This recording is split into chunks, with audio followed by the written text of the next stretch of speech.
ప్రభువైన యేసుక్రీస్తు నామములో చేరవచ్చిన మీ అందరికీ వందనాలు తెలియజేసుకుంటున్నాను.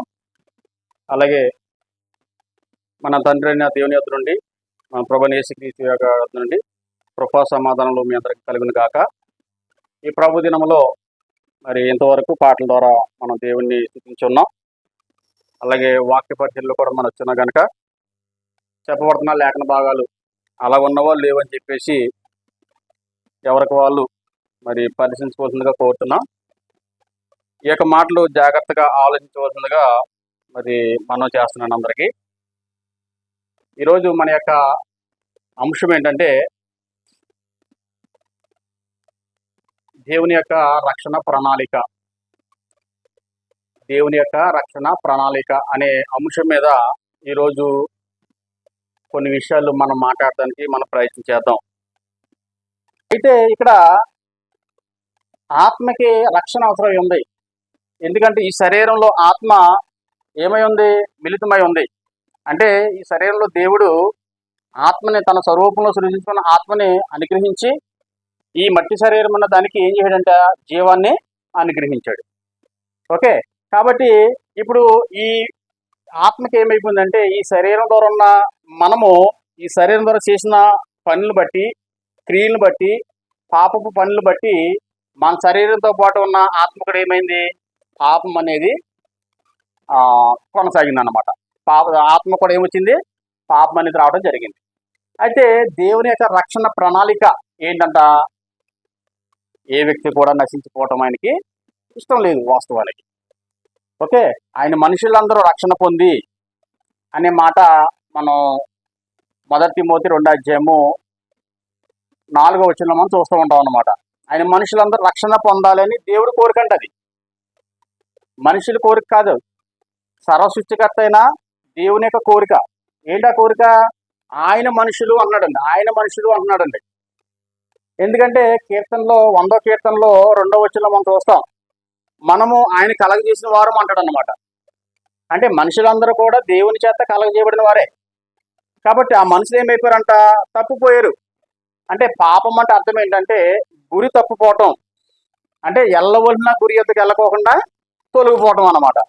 అంటే ఇప్పుడు మన గురి ఏంటి? వాస్తవానికి దేవుని దగ్గరికి వెళ్ళాలి. ఇప్పుడు దేవుని యొద్దకు వెళ్ళకోకుండా ఏమైపోయాం? మనము తప్పిపోయాం అన్నమాట. ఇప్పుడు దేవుడు ఏం చేస్తాడంటే ఆ పాపంలో నుంచి విమోచించి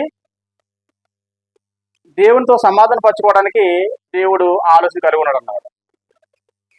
ఈ విషయాలు ఈరోజు మనం ఆలోచన చేద్దాం.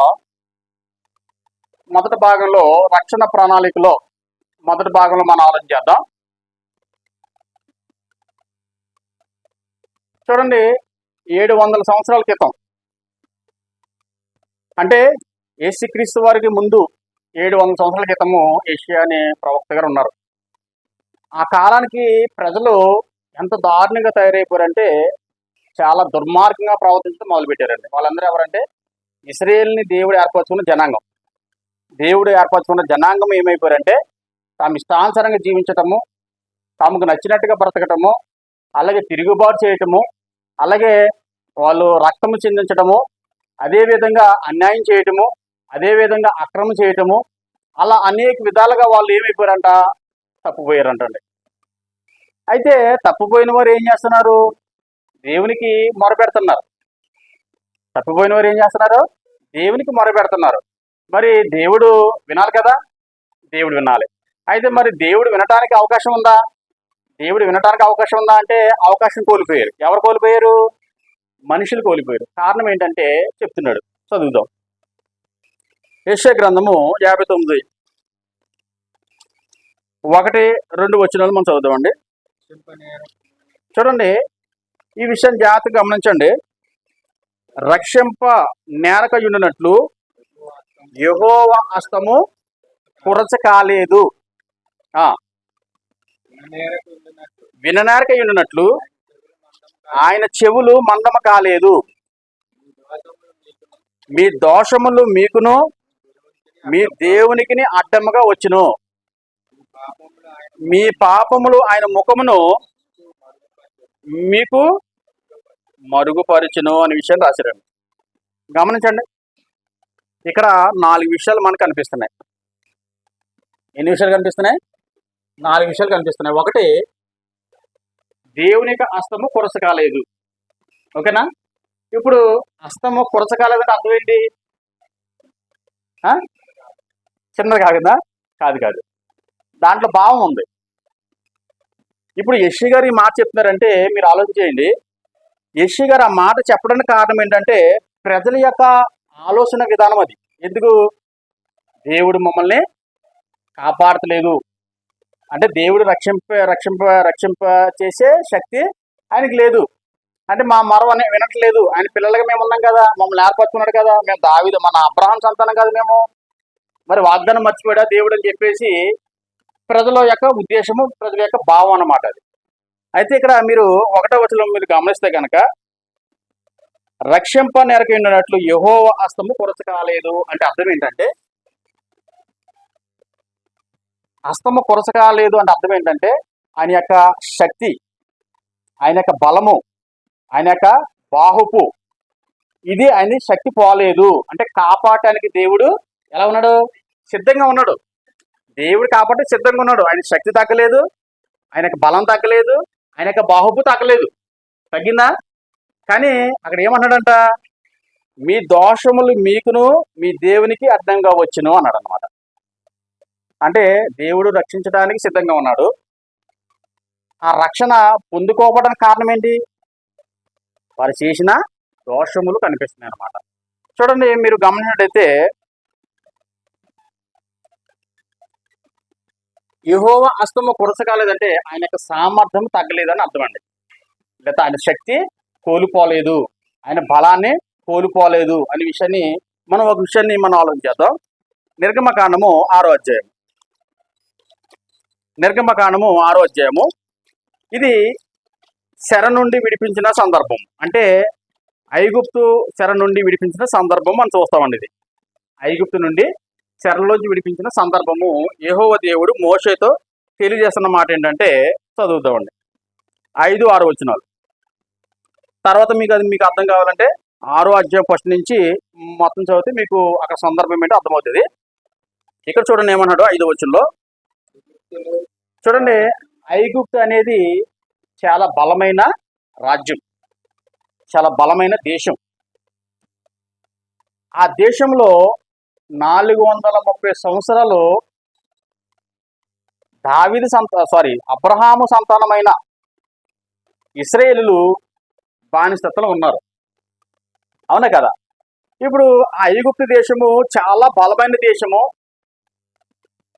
మీరు ఎలా చెప్తున్నారంటే చాలా, ఇప్పుడు ఫరో ఉన్నాడు అనుకోండి, మోషే వచ్చి అడిగాడు కదా, నువ్వు దేవుడు తన పిల్లల్ని తీసుకెళ్ళమని చెప్పినప్పుడు యెహోవా ఎవడో నాకు చెప్పడానికి అంటాడు ఆయన.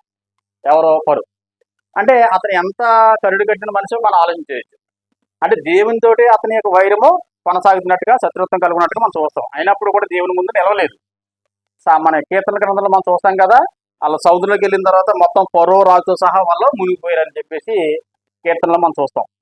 ఓకే, ఇక్కడ ఏం చెప్తున్నాడంటే తన యొక్క బాహుపు అంటే తన యొక్క శక్తి గురించి మాట్లాడుతున్న సందర్భం అన్నమాట. చూడండి 5వ వచనం.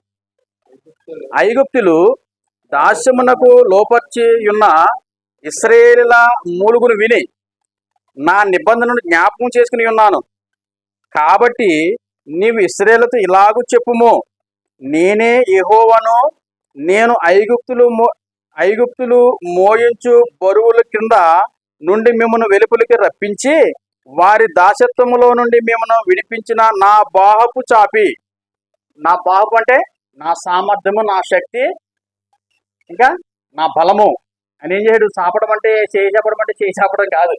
అంటే చేయి అంటే అర్థం ఏంటంటే ఆయన యొక్క శక్తిని సూచిస్తుంది అన్నమాట. ఇప్పుడు ఒక వ్యక్తి కింద ఉన్నాడు అనుకోండి, ఆ వ్యక్తిని పైకి లేపాలి. ఎలా లేపుతారు? చెయ్యిచ్చి లేపుతారు. అంటే అర్థం ఏంటి? చెయ్యిచ్చి లేపుతున్నావు అంటే ఆ శక్తి అనే చెయ్యి ద్వారా నువ్వేం చేస్తున్నావు?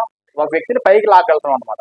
అలాగే దేవుని యొక్క హస్తం అంటే, ఆయన చాచిన హస్తం అంటే, చెయ్యి అంటే బలానికి, సామర్థ్యానికి, శక్తికి సూచనగా ఉందన్నమాట. ఇక్కడ ఏమన్నాడు? ఇంకా బరువుల కింద నుండి మిమ్మను వెలుపలికి రప్పించి వారి దాస్యముల నుండి మిమ్మల్ని విడిపించి నా బాహుపు చాపి గొప్ప తీర్పులు తీసి మిమ్మను విడిపించాను అంటున్నాడంట. బాహుపు అంటే ఆయన సామర్థ్యము. అవునా కదా? అంటే ఎంత శక్తిమంతుడైతే అంత గొప్ప రాజ్యము, బలమైన రాజ్యం నుంచి విడిపించగలుగుతాడు. అంటే ఆ రాజ్యం కన్నా బలమైన వ్యక్తిగా ఉండాలి, బలమైన వాడుగా ఉండాలి. ఆ బలమైన వాడే యెహోవా దేవుడు, తండ్రి అనే దేవుడు, యేసుక్రీస్తుకి దేవుడు అన్న దేవుడు, మనందరికీ దేవుడు. ఆయన ఆ రోజు ఇశ్రాయేలు ప్రజలను ఏం చేశాడంట? దాస్యంలో ఉన్న వారిని విడిపించాడంట. తన యొక్క బాహుకు చూపించి, బాహుకు చాపి, అంటే తన యొక్క శయ్య హస్తము అంటే బలాన్ని వినియోగించి దేవుడు అక్కడున్న ప్రజలందరినీ కూడా దాస్యంలో నుంచి యువతలకు రప్పించడం జరిగింది. ఇంకొక మాట, ఈ యొక్క ఎవరైతే ఇశ్రాయేలు ఉన్నారో వాళ్ళు అక్కడున్న సమాజంలో ఉన్న చుట్టుపక్కల ఉన్న అన్యజనులతోటి సహవాసం చేయడం ద్వారా వాళ్ళు ఏమైపోతున్నారంటే దేవుని యొక్క శక్తిని మర్చిపోయి వాళ్ళు తొలగిపోయి వాళ్ళ ఇష్టానుసారంగా జీవిస్తున్నారు అన్నమాట. అటువంటి సందర్భంలో మోషే ఏమన్నాడంట? క్రొత్త వారు దేవుని యొక్క ధర్మశాస్త్రాన్ని అనుసరించే వారు ఉండాలని చెప్పినాడు అంటున్నాం. మన ద్వితీయోపదేశకాండము 4వ అధ్యాయము 34-35 వచనాలు. ఈ 4వ అధ్యాయం అంతా కూడా మీరు జాగ్రత్తగా ఆలోచన చేస్తే ఏమంటాడంట? క్రొత్త తరం వారు అంటే పిల్లలు ఉంటారు కదా, అంటే వస్తున్న వారంతా కొత్త తరం గారు వస్తారు కదా, వాళ్ళందరూ ఏం చేయాలంట? ధర్మశాస్త్రానికి విధేయత చూపించాలంట. నల్ల ఎందుకు విధేయత చూపించాలి? ధర్మశాస్త్రం లోబడాలి, ధర్మశాస్త్రం గౌరవించాలి, ధర్మశాస్త్రం ప్రకారంగా నడుచుకోవాలి.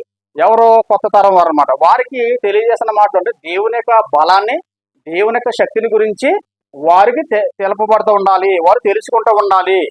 అంటే తెలుసుకోవాలంటే వీళ్ళు ఏం చేయాలి? దేవుని యొక్క గ్రంథమైన ధర్మశాస్త్రానికి వారు లోబడాలి, దానికి విధేయత చూపించాలి, దాన్ని అనుసరించే వారు ఉండాలి. చెప్తున్నా చూడండి 34 వచనం. మీ దేవుడైన యెహోవా ఐగుప్తులో మీ కన్నుల ఎదుట చేసిన వాటి చెప్పున, చూడండి అంటే ఎక్కడ చేయడండి అని చేసిన వాటి చెప్పినట్టు అక్కడ ఏం కనిపిస్తుంది? ఆయన యొక్క బలము, ఆయన యొక్క సామర్థ్యము, ఆయన యొక్క శక్తి, వాళ్ళని ఎలా విడిపించాడో అంతా కూడా వివరిస్తున్నారు అనమాట. ఇక్కడ ఎవరో మోషే గారు తన ప్రజలకి చెప్తున్నాడు అనమాట. 34 వచనంలో, మీ దేవుడైన యెహోవా ఐగుప్తులో మీ కన్నుల ఎదుట చేసిన వాటన్నిటి చెప్పున ఏ దేవుడైనను శోధనలతోనూ, సూచక్రియలతోనూ, మహత్కార్యములతోనూ, యుద్ధములతోనూ, బాహుబలముతోనూ, చాచిన చేతితోనూ, మహాభయంకర కార్యములతోనూ ఎప్పుడైనను వచ్చి ఒక జనముల నుండి తన కొరకు ఒక జనమును తీసుకున్న యత్నము చేసినా, ఎవరన్నా అటువంటి వాళ్ళు? బాహపు చాపి తన యొక్క శక్తిని చూపించి ఎవరన్నా ఇగో నశించిపోతున్న వారిని, బానిసత్వంలో ఉన్న వారిని వాళ్ళు విడిపించిన ఏ దేవుడైనా ఉన్నాడా అని చెప్పేసి మోషే ఆనాడు ఇశ్రాయేలు ప్రజలకు చెప్తున్నాడు అనమాట. కాబట్టి ఇశ్రాయేలు ప్రజల గురించి మోషే ఏం తెలియజేస్తున్నాడంటే, కొత్త తరం వారు అంటే తన పిల్లలైన వారికి, తన సంతానమైన వారికి దేవుని యొక్క ధర్మశాస్త్ర గ్రంథం విషయంలో మీరు విధేయత చూపించే వారికి ఉండాలి. ఎందుకంటే దేవుడు చేసిన గొప్ప కార్యాలు ఆ ధర్మశాస్త్రంలో రాయబడి ఉన్న కనుక దాన్ని మీరు జ్ఞాపకం చేసుకోవాలని చెప్తున్నాడు అనమాట. అయితే యెషయా కాలానికి వచ్చేటప్పటికి జనాలు ఎలాగైపోయారు? ఆ ధర్మశాస్త్రాన్ని మర్చిపోయారు, ధర్మశాస్త్రాన్ని నిధులు పెట్టేసి తమ యొక్క ఇష్టానుసారంగా జీవించడం బ్రతకడం మొదలు పెట్టారు. అందుకని ఏమన్నాడు అక్కడ? మళ్ళీ యెషయా గ్రంథం కొత్తవాడిని, యెషయా గ్రంథము 59 వచనం. యెహోవా రక్షింపనేరక విన్నట్లు యెహోవా హస్తము కురచ కాలేదు, విననేరక విన్నట్లు ఆయన చెవులు మందము కాలేదు. మరి కారణం ఏంటంటే అక్కడ చెప్పినాడు అన్నమాట. ఏం చెప్తున్నాడు? మీ దోషములు మీకును మీ దేవునికి ఏమొచ్చిందంట? ఒక అడ్డుగోడ వచ్చేసినట్ట. ఏంటి అడ్డుగోడ? దోషం అని అడ్డుగోడ అనమాట. అంటే ఇప్పుడు దేవుడు దోషం చేసేవారు మనవులు ఉండా వినడు అని చెప్పి యెషయా గ్రంథంలో చెప్తుంటారు అనమాట. పాపం చేస్తున్న వారు ప్రార్థన చేస్తే మనం వినడం చెప్తుంటారు అనమాట. ఎందుకు ఎవరు పాపులు ఎవరు నీతిమంతులు అనేది మనం ముందుకెళ్తే అర్థమవుతుంది అనమాట. చూడండి, దోషములు అంటే తప్పిపోవటము, లోపము కలిగి ఉండటము, అలాగే పొరపాట్లు చేయటము, అలాగే కీడు చేయటము దోషములో భాగాలన్నమాట. దోషములో పొరపాట్లు, తప్పిపోవటము, తర్వాత లోపం కలిగి ఉండటం, అలాగే కీడు చేయటం, ఇది దోష. ఇట్టి పనులు చేస్తున్న వీరు దేవునికి మొర పెడుతున్నారు, కానీ దేవుడు ఏం చేస్తున్నాడు? వినటానికి ఇష్టం లేకుండా ఉన్నాడు అన్నమాట. కారణం ఏంటంటే మీ దోషాల వల్ల నేను ఏం ప్రయోజనం? మీరు మారకపోతే అందులో చేసే పని లేదు. మీరు మారడానికి అవకాశం ఇచ్చాను, మీరు మంచిగా జీవించడానికి అవకాశం ఇచ్చాను, మీరు మంచిగా జీవించుకోకుండా, మంచిగా ప్రవర్తించుకోకుండా, మంచిగా బ్రతకోకుండా, మంచి క్రియలు చేయకోకుండా సమాజానికి మేలుకరంగా ఉండకోకుండా మీరు ఇష్టానుసారంగా మీకు నచ్చినట్టుగా బ్రతుకుతూ మీరు పాపాలు చేస్తూ నా దగ్గరకు వచ్చి దేవుడా దేవుడా దేవుడు అంటే నేనేం చేయను, నాకు సంబంధం లేదు. నాకు అడ్డొచ్చేసింది, ఏమొచ్చేసేసింది? దోషం అడ్డొచ్చేసింది, పాపాలు అడ్డొచ్చేసింది. దీనివల్ల నేను మీకు ఏ మేలు చేయడం కూడా ముందుకు రాను అనే విషయాన్ని దేవుడు ఆ రోజు ఖచ్చితంగా చెప్పేశాడు. చూద్దాం తర్వాత 2వ వచనం. మీ పాపములు ఆయన ముఖమును మీకు మరుగుపరచును అన్నాడు. ఏమైపోయినాయంట? పాపములు మరుగుపరచబడ్డాయి. ఆయన ముఖను మీకు మరుగుపరచును అంటే ఆయనతో మాట్లాడుకోకుండా, ఆయన దర్శించడానికి లేకోకుండా పాపలు ఏమొచ్చేసినాయి? అడ్డుకు వచ్చేసినాయి. చూడండి, పాపం గురించి మనం ఆలోచన చేస్తే మనందరికీ తెలుసు. ఆదికాండంలో 2వ అధ్యాయము 15-17 వచనంలో మనందరికీ తెలిసిన విషయమే. మొట్టమొదట ఆదాము విషయంలో దేవుడు ఏం చేశాడండి? మంచి చెడులు తెలియనిచ్చు వృక్షఫలం మధ్యన చక్కగా ఏదో తోటలో ఏర్పరిచి ఆ మధ్యన ఆదాముని పెట్టడం జరిగింది. ఆదాముకి అప్పుడు వరకు ఏం లోటు ఉందంటారా? భయం ఉందంటారా? అంటే పాపం అంటే తెలుసు అసలనే తెలియదు. అంటే మనకి ఏం అర్థమవుతుంది? దేవునితో మంచి సహవాసం కొనసాగుతుంది, దేవునితో మంచి సంబంధం ఉంది, దేవునితో మాట్లాడగలుగుతున్నాడు. పైగా అక్కడ ఆకలి అంటే ఏం తెలియదు. పైగా జంతువుల మధ్య ఉన్నప్పుడు కూడా హాని లేని వాడు ఉన్నాడు. ఇవన్నీ ఎవరిని బట్టి ఉన్నాడు? దేవుని యొక్క సంరక్షణ బట్టి ఉన్నాడు. ఎప్పుడైతే ఆజ్ఞ ఇచ్చాడు దేవుడు, తమ యొక్క యోబు గ్రంథంలో అంటాడో మనుషులకి జ్ఞాన వివేచన ఇచ్చాడంటండి. ఏది మంచిదో ఏది చెడు అని తెలుసుకోవడానికి ఆలోచించాడు. అంటే దాని అర్థం ఏంటంటే మనిషికి స్వేచ్ఛ అనేది ఇచ్చాడు అనమాట. నువ్వు ఎలాగ నిర్ణయించుకుంటానో స్వేచ్ఛ నీదే. అయితే ఒక మాట మర్చిపోకూడదు. మనల్ని సృష్టించిన వాడు ఉన్నాడు, ఆయన కొరకు మనం బ్రతకాలా లేదని చెప్పేసి నిర్ణయించుకునేది నువ్వే. ఆయన చేత శిక్ష పొందుకోవాలా శిక్ష పొందుకోకూడదని నిర్ణయించుకునేది నువ్వే. ఎందుకంటే ఆ జ్ఞానం వివేచన ఆలోచన శక్తి నీకు అనుగ్రహించాడు దేవుడు. అయితే ఆదాము కూడా అటువంటి పరిస్థితులు ఉన్నప్పుడు ఆదాము అప్పుడు వరకు కూడా ఎవరు లేరు? సాటైన సహాయనే లేదు. తర్వాత సాటైన సహాయం వచ్చిన తర్వాత ఏమైంది మనందరికి తెలుసు. పండు తినడం జరిగింది. ఎప్పుడైతే పండు తిన్నారో వాళ్ళకి ఏమొచ్చింది? పాపం రావడం వచ్చింది. అంటే పాపం అంటే అర్థం ఇప్పుడు ఏమర్థమవుతుంది మనకి? పాపం అంటే ఏమర్థమవుతుంది? దేవుడిచ్చిన ఏదైతే గురి ఉందో ఆ గురిని తప్పిపోయాడు అనమాట. అంటే గురిని మీరిపోయాడు అనమాట. ఇప్పుడు గురి ఏంటి? దేవునితో సహవాసం కలగడం ఒక గురి. ఇప్పుడు దేవునితో సహవాసం లేకుండా ఏమైపోయాడు? గురి తప్పిపోయాడు. అంటే గురి తప్పిపోతే ఇప్పుడు ఎవరితో సంబంధం ఉండదు? దేవునితో సంబంధం ఉండదు. కాబట్టి ఆదాము ఏమైపోయాడు అంటే పాపం చేసి దేవునికి దూరం అయిపోయాడు. అంటే ఏ విషయంలో దూరం అయిపోయాడు? ఒకసారికి ఆయన ఏమన్నాడు? మాట అంటాడు 2వ అధ్యాయంలో 15 నిశ్చయముగా చచ్చిదువా అంటాడు అనమాట. చచ్చిపోవడం అంటే అర్థం ఏంటి? ఎడబాటు అనమాట. ఎడబాటు దేని విషయంలో ఎడబాటు? దేవునికి ఆత్మకి ఎడబాటు. అంటే ఈ ఆత్మ ఇప్పుడు ఎక్కడికి వెళ్ళాలి? దేవుని యొద్దకు వెళ్ళాలి. అవును కదా? ప్రసంగి గ్రంథం చెప్తాడు కదా 7వ అధ్యాయము 12వ వచనంలో, 7వ అధ్యాయం 12వ వచనం, 12వ అధ్యాయం 7వ వచనం, 12వ అధ్యాయం 7వ వచనం. ప్రసంగి గ్రంథంలో 12వ అధ్యాయం 7వ వచనం చెప్తాడు. మన్ను అనేది వెనకటి వల్లే మనకి చేరిను, తాను దయచేసిన ఆత్మ ఏమైపోవాలి? దేవుని యొద్దకి చేరాలి అంటాడు అనమాట. అంటే ఇప్పుడు ఆత్మ దేవుని యొద్దకి చేరకోకుండా దేవుని యొద్దకి చేరకపోవడం కారణం ఏంటి? పాపము, దోషాలు. అవును కదా? ఎప్పుడైతే ఆదాము పాపం చేశాడో ఏమొచ్చిందంట? ఆజ్ఞని అతిక్రమించాడు. ఇప్పుడు మొదటి యోహాను సువార్త 3వ అధ్యాయం 4వ వచనం ఏముంటది? ఆజ్ఞ అతిక్రమమే పాపము. అంటే ఆజ్ఞ అతిక్రమం వల్ల ఏమొచ్చింది? పాపం వచ్చింది. పాపం వల్ల ఏమొచ్చింది? మరణం వచ్చింది. మరణం అంటే ఏంటి? ఎడబాటు. ఎవరితో ఎడబాటు? దేవునితో ఎడబాటు. అంటే దేవుడితో ఎడబాటు అంటే అర్థం ఏంటి? ఇంకా దేవునితో సహవాసము ఉండదు. అంటే దేవుడి మాట ఇక మీదట వీళ్ళ మాటలు వినటానికి అవకాశం ఉండదు. అదే కదా మనకు అర్థమవుతుంది. అయితే ఏం చేశాడు దేవుడు? ఏం చేశాడంటే చూడండి, ఆదికాండము 3వ అధ్యాయం 20వ వచనం ఏం చేశాడు? ఆ ఏదోని తోటలోంచి బయటికి వెళ్ళాడు. అంటే ఇప్పుడు ఎవరో దేవుని యొక్క సన్నిధిలో నిలవడానికి అవకాశం లేదు. పాపం చేసిన వారు దేవుని యొక్క సన్నిధిలో నిలవడానికి అవకాశం లేదని అర్థమవుతుంది అనమాట. అంటే అవకాశం కోల్పోయినప్పుడు వీళ్ళు బయటికి వెళ్ళిపోయిన దేవునికి మొరపెడితే దేవుడు వింటాడా? వినే అవకాశం అసలే లేదు. అదే యేషయ్య గారు చాలా స్పష్టంగా తెలియజేస్తున్నారు. మీ పాపములు ఆయన ముఖమును మీకు మరుగుపరిచును. ఆయన వినటానికి సిద్ధంగా ఉన్నాడు, రక్షించడానికి సిద్ధంగా ఉన్నాడు. కానీ మీ దోషములు మీకును దేవునికిని అడ్డంగా వచ్చేసిన విషయం చెప్తున్నాడు అనమాట. అందుకనే రోమపత్రిక 3 అధ్యాయము 23 మనం చూస్తాం. ఏంటంటే అది ఏ భేదం లేదు, అందరూ పాపము చేసి దేవుడు అనుగ్రహించు మహిమను పొందలేకపోతున్నారనే విషయం తెలియజేశారు అనమాట. ఓకే, ఇంకా మనం ముందుకెళ్తే రెండో వచనంలో రెండో లైన్ గనుక ఆయన ఆలకింపకున్నాడు. పైన చెప్పి వచ్చిన తర్వాత చివరిగా మాట్లాడండి. ఏమన్నాడు? గనుక ఆయన ఆలకింపకున్నాడు. ఆలకించకపోవడానికి కారణం ఏంటంట? మీ దోషములు, మీ పాపములు కారణం ఇవని చెప్తున్నాడు అనమాట. ఎవరో యెషయా గారు అనమాట. చూడండి, ఇక్కడ యెషయా గ్రంథం 59 అధ్యాయము ఉద్దేశం ఏంటంటే, తమ పాపములు ఒప్పుకుంటే దేవుడు విమోచించడానికి సిద్ధంగా ఉన్నాడనే విషయం చెప్పడానికి ఈ 59 అధ్యాయం అంతా కూడా మనకి వివరణ చేస్తుంది అనమాట. అంటే బొబ్బులోంచి వెళ్ళిపోయిన వారిని దేవుడు విడిపించాలంటే వెళ్ళిపోయిన వారు ఏమవ్వాలి? మళ్ళీ వాళ్ళ యొక్క ఆలోచన విధానము మార్చుకోవాలి. వారు చేసిన తప్పులు వాళ్ళు ఒప్పుకోవాలన్నమాట. అప్పుడు వాళ్ళని నేను విడిపిస్తాను, నేను విమోచిస్తాను, దేవుడు సిద్ధంగా ఉన్నాడు. కాబట్టి పట్టించుకోబడే కారణం ఏంటంటే, ఇగో మీ దోషం, మీ పాపం వల్ల అయినా పట్టించుకోవట్లేదు, మీ ప్రార్థన వినట్లేదు అనే విషయాన్ని యెషయా గారు ఆనాడు తెలియజేశారండి.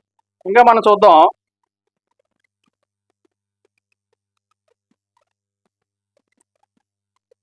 ఇక్కడ మాట అన్నాడు కదా, ఏమన్నాడు?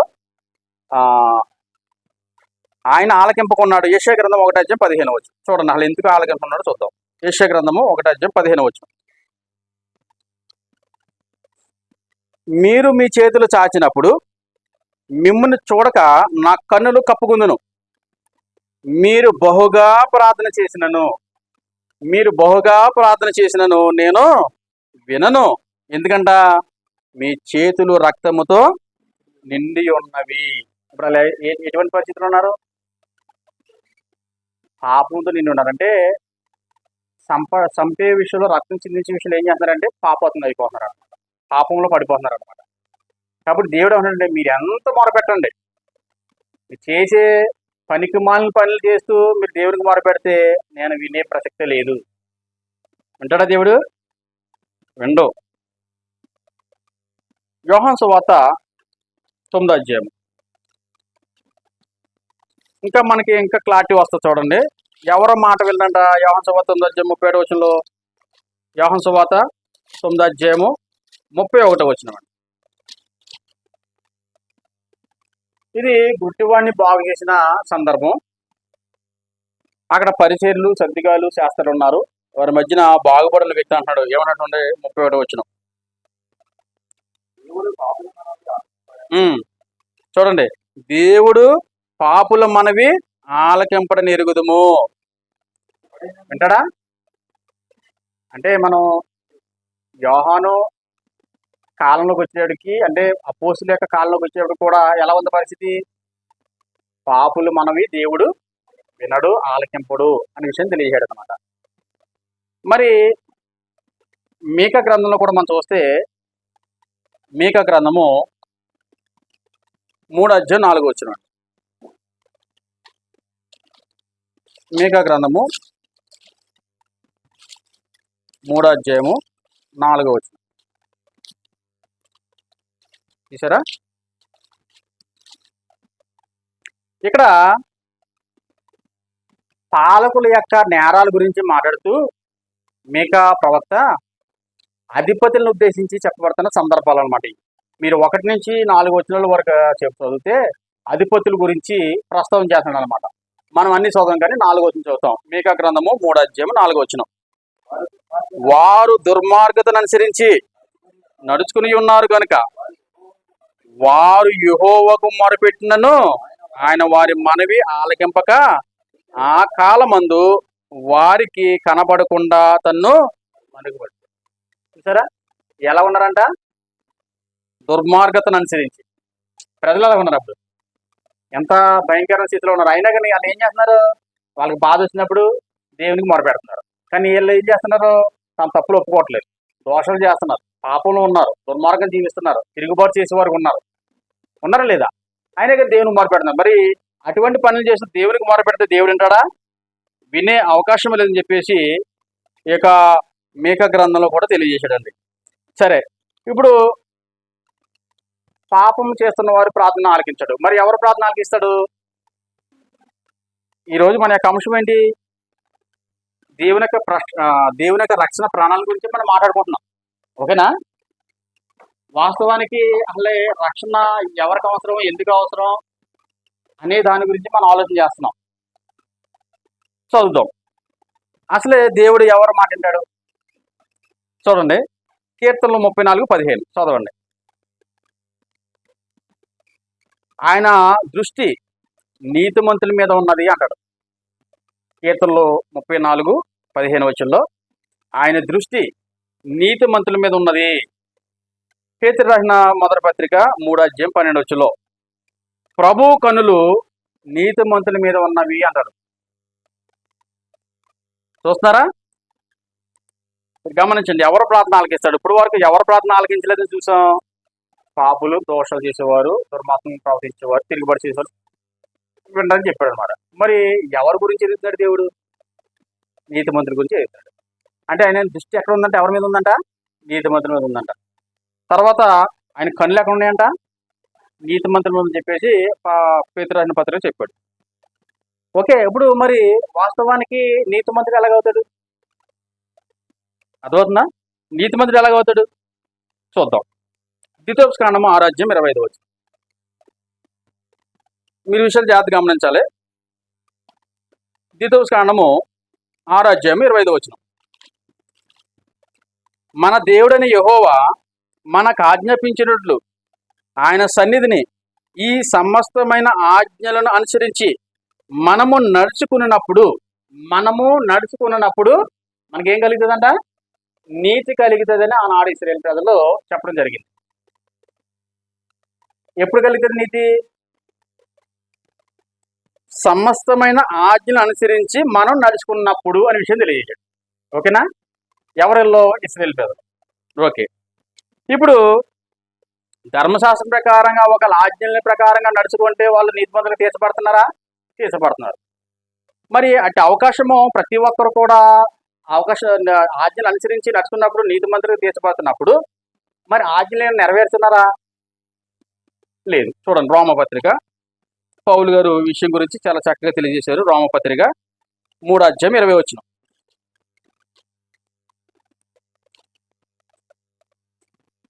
ఏలే అనగా ధర్మశాస్త్ర సంబంధమైన క్రియల మూలంగా, అంటే ఇందాక మనం ద్వితోపదేశకాండము 6:25 వచనంలో సమస్తమైన ఆజ్ఞలు అంటే ఎక్కడ ఉన్నాయి? అప్పుడు ధర్మశాస్త్రంలో ఉన్నాయి.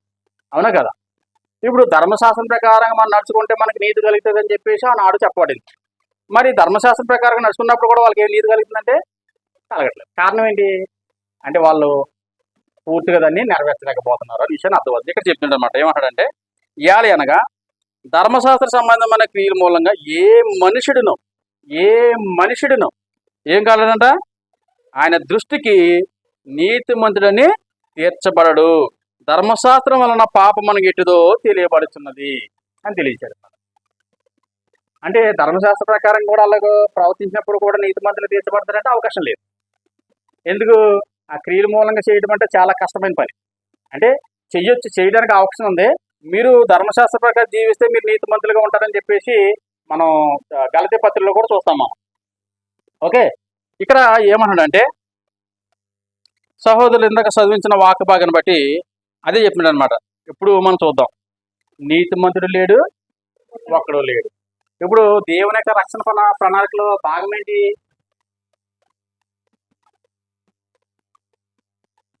తన ప్రజలను రక్షించాలి. ఓకేనా?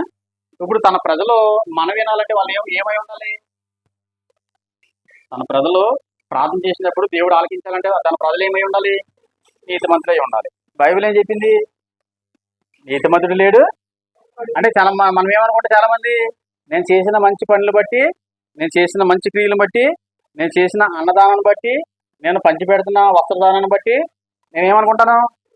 నేను నీతిమంతుడిని, నేను మంచోడిని అని నేను అనుకుంటాను. అవునా కదా? కానీ దేవుని యొక్క గ్రంథం తెలియజేసింది నీతిమంతుడు లేడు, ఒక్కడు లేడు. అంటే అటు ఇశ్రాయేలు నీతిమంతులుగా లేకుండా పోయారు, ఇశ్రాయేల్ క్రాని ప్రజలు కూడా నీతిమంతులుగా కాకుండా పోయారు అనమాట. మరి నీతిమంతులు లేడు, ఒకడు లేడు అన్నప్పుడు మరి నీతిమంతులుగా తీర్చేది ఎవరు? దేవుని యొక్క రక్షణ ప్రణాళిక అనమాట. ఏంటి అదంటే నీతిమంతులుగా తీర్చు. చూడండి, ఒకనొక సందర్భంలో పేతురుకి పౌలు గారికి మధ్య డిస్కషన్ జరుగుతుంది అనమాట. ఆ సందర్భంలో పౌలు గారు తెలియజేసిన మాట ఏంటంటే, ఆయన ఒప్పుకున్నాడండి. ఎవరో ధర్మశాస్త్ర పండితుడు అయినప్పుడు కూడా ఎవరో పౌలు గారు ఆయన ఒప్పుకున్నాడు. ఏమన్నాడంట, గలతీ రాసిన పత్రిక 2:15-16 వచ్చినారు. ఈ సందర్భం అందరూ తెలుసు. కేప మధ్య పౌల మధ్య సంభాషణ జరుగుతుంటది. భోజనం చేస్తున్నప్పుడు యూదులు వచ్చారని, యెరూషలేము నుంచి వచ్చారని వాళ్ళు విడిచిపెట్టి దూరంగా వెళ్ళిపోయి ఏదో మంచోళ్ళలాగా యాక్ట్ చేస్తున్నాడు ఎవరో పేతురు గారు. దాన్ని ఉద్దేశించి పౌలు గారు మాట్లాడితే ఏమంటాడంటే, చెప్పిన చూడండి, ఈ విషయాలు మీరు జాగ్రత్తగా గమనించండి. మనము జన్మ వలన యూదులమే గాని అన్ని జనుల్లో చేరిన పాపులము కాము. మనుషుడు యేసుక్రీస్తునందు విశ్వాసం మూలనే గాని ధర్మశాస్త్ర సంబంధమైన క్రియ మూలంగా నీతిమంతుడిగా తీర్చబడిన ఎరిగి మనమును ధర్మశాస్త్ర సంబంధమైన క్రియల మూలంగా కాక, ఒప్పుకున్నాడా? మనమును ధర్మశాస్త్ర సంబంధమైన క్రియల మూలంగా కాక అంటే మనం కూడా ఏమైపోయినప్పుడు మనం కూడా నీతిమంతులుగా దేవుని దృష్టిలో లెక్కలోకి రాలేదు. ఎవరు ఒప్పుకున్నారు ఈ మాట? పౌలు గారు ఒప్పుకుంటాడు. మనమును ధర్మశాస్త్ర సంబంధమైన క్రియల మూలంగా కాక క్రీస్తునందు విశ్వాసం వల్లనే నీతిమంతులు తీర్చబడటకే యేసుక్రీస్తునందు విశ్వాసం ఇచ్చి ఉన్నాము. అంటే ఒక యూదుడు, ఒక నిష్ట కలిగిన వ్యక్తి, ధర్మశాస్త్రం గురించి పోరాడే వ్యక్తి, మతం కోసం ఇతరులను చంపడానికి కూడా వెనకాడిన వ్యక్తి, అంత యథార్థంగా బ్రతికినప్పుడు కూడా దేవుని దృష్టిలో ఆ వ్యక్తి ఏం కాలేదు, నీతిమంతులు కాలేదు. చెప్పాడు, ఒప్పుకున్నాడు. ఇక్కడ అర్థమవుతుందా? అంటే దీన్ని బట్టి మనకి ఏమర్థమవుతుంది? నీతిమంతులు లేడు, ఒక్కడు లేడు. అంటే నీతిమంతులు కాని వారందరూ కూడా ప్రార్థన చేస్తే, నీతిమంతులు కాని వారందరూ ప్రార్థన చేస్తే దేవుడు ఉంటాడా? ఈరోజు అదే జరుగుతుంది. ఎంతో మంది ఎవరు నీతిమంతులు, ఎవరు అనిపిస్తుంది. కాబట్టి నీతిమంతుడైన యేసుక్రీస్తు వారు పేతురు రాసిన మొదటి పత్రిక 3:18 మీరు గమనించండి.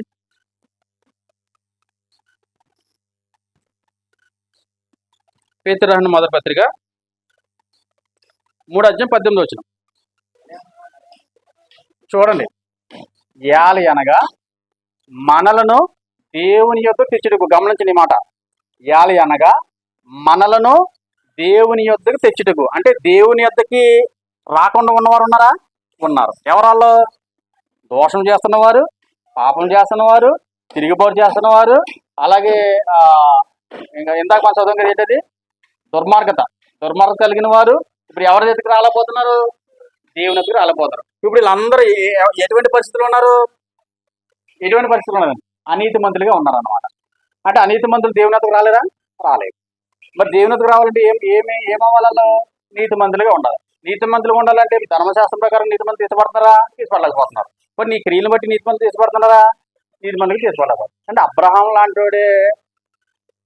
క్రియలను బట్టి నీతి మంతులుగా తీర్చబడ్డదట. చూస్తారా ఒకసారి? రోమపత్రిక 4 రోమపత్రిక 4 కాబట్టి శరీర విషయమై మన మూలపురుషుడు అబ్రహాం ఏమి దొరికిందని అందము అబ్రహాము క్రియల మూలంగా నీతిమంతులు తీర్చబడిన ఎడల అతనికి అతిశయ కారణము కలిగింది, కానీ అది దేవుని ఎదుట కలగదు అని చెప్తున్నాడు.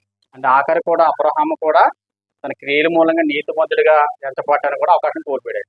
ఎందుకంటే అబ్రహాం కూడా పొరపాటు చేశాడు. తెలీదా? పొరపాటు చేశాడు. అంటే దేవుని దృష్టిలో ఏం కాలేదైనా నీతిమంతుడిగా కాలేదన్నమాట. అంటే ఒక వ్యక్తి క్రియలను బట్టి నీతిమంతుడిగా కాలేడండి. స్వయంగా దేవుడే నీతిమంతుడిగా తీర్చేవాడుగా ఉంటేనే ఆ వ్యక్తి నీతిమంతుడు అవుతాడు.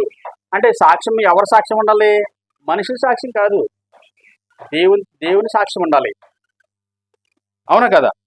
చూడండి, పేతురు రాసిన మొదటి పత్రిక 3:18 ఏమన్నాడంటే, ఇటువంటి అనీతి మంతులుగా ఉన్నవారిని, నీతి మంతులు లేని స్థితిలో ఉన్నవారిని నీతి మంతుడైన యేసుక్రీస్తు వారు ఈ లోకానికి రావడం జరిగిందండి. చదవండి. పేతురు రాసిన మొదటి పత్రిక 3:18 చదవండి. మరియు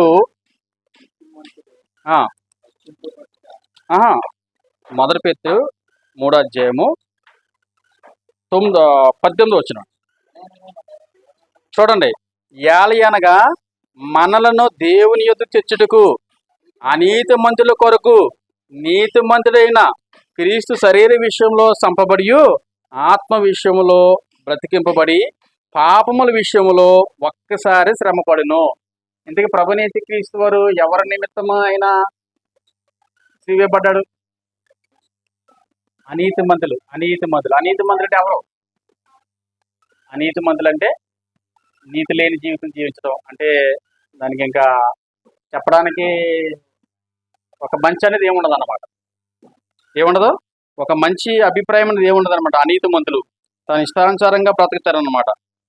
ఓకే, ఇక్కడ ఏమంటాడంటే నీతిమంతుడైన యేసుక్రీస్తు అనీతిమంతుల కొరకు ఒక్కసారి శ్రమ పడ్డారు. శ్రమ పడతాం అంటే సిలువలో బలియాగం అయ్యారని అర్థం. అంటే ఆయన బలియాగం అవడానికి కారణం ఏంటంటే అనీతిమంతుల కొరకు వారిని నీతిమంతులు చేయడానికి, ఏంటి, దేవునితో సమాధానం పరచడానికి, దేవుని యొద్దకు తేవడానికి ఆయన శ్రమ పడవలసి వచ్చిందనమాట. ఇప్పుడు నీతిమంతుడికి ఎవరి ద్వారా నీతిమంతుడికి తీర్చబడుతున్నాం మనం? యేసుక్రీస్తు ద్వారానే నీతిమంతుడికి తీర్చబడడానికి దేవుడు దాన్ని అవకాశం కలిగించాడు అనమాట. ఇక్కడ మీకు అర్థమవుతుంది కదా, 18 ఏమన్నాడు? మనల్ని దేవుని యొద్దకు తెచ్చుటకు. అనీతిమంతుల కొరకు అంటే అనీతిమంతులందరూ కూడా దేవుని యొద్దకు రాలేని పరిస్థితులు ఉన్నారు. వీళ్ళందరూ దేవుని యొద్దకు రావాలంటే వాళ్ళని నీతిమంతులుగా తీర్చాలన్నమాట. నీతిమంతులుగా తీర్చే దేవుడితో ఏమవుతుంది? సమాధానం అని ఏర్పడుతుంది. రోమపత్రిక 3వ అధ్యాయము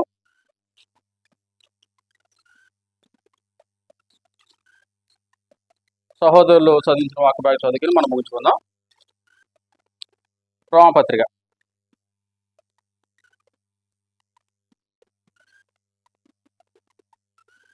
21 వచ్చిందండి.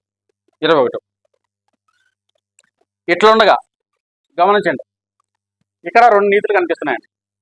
ఒకటి ధర్మశాస్త్ర సంబంధం నీతి కనిపిస్తుంది, 2 దేవుని నీతి కనిపిస్తుంది. చూడండి, రోమపత్రిక 3వ అధ్యాయము 21 వచ్చిన.